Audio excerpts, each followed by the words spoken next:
হি! ঠান্ডার মধ্যে আর পিজ্জা খাওয়া হবে না সেটা কি হতে পারে? এই আর সেই পিজ্জা যদি হয় এই কাঠের উনুনে সেঁকা তাহলে কি মজা না? এই লাল আগুনের তাপটা আসছে একদম কাঠের উনুনে কাঠ থেকে। আর পিজ্জাটা তৈরি হচ্ছে ওতেই। আর এই যে শেফ তাকে না দেখালে চলে? সেই বানিয়েছে এই পিজ্জাটা।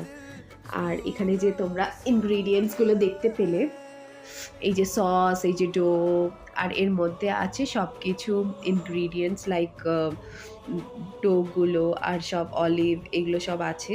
তো দেখো এই যে পিজ্জাটা এই আগুনের তাতে সেঁক নিয়ে তৈরি হয়ে যাচ্ছে। আর খুব তাড়াতাড়ি আমরা খেয়ে নিতে চলেছি এই পিজ্জাটা। আমি তাই ওদের জিজ্ঞেস করছিলাম আর কতক্ষণ সময় লাগবে।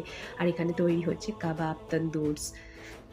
এরকম একটা জায়গায় আসা শীতকালে সবথেকে ভালো লাগে। আর আমরা জিজ্ঞেস করতেই ও পিজ্জাটাকে নিয়ে আমাদের টেবিলে হাজির হয়ে গেল। আর দেখি তো পিজ্জাটা কেমন শেক নিয়ে আমার কাছে এসেছে। আর সেই শেকটা আমি তখনই পাবো যখন আমি পিজ্জাটাকে খাবো। দেখো সাইডগুলো কি সুন্দর রেড হয়ে আছে। এই জায়গাগুলো ওই আগুনের তাতেতেই পুরো জিনিসটা হয়েছে।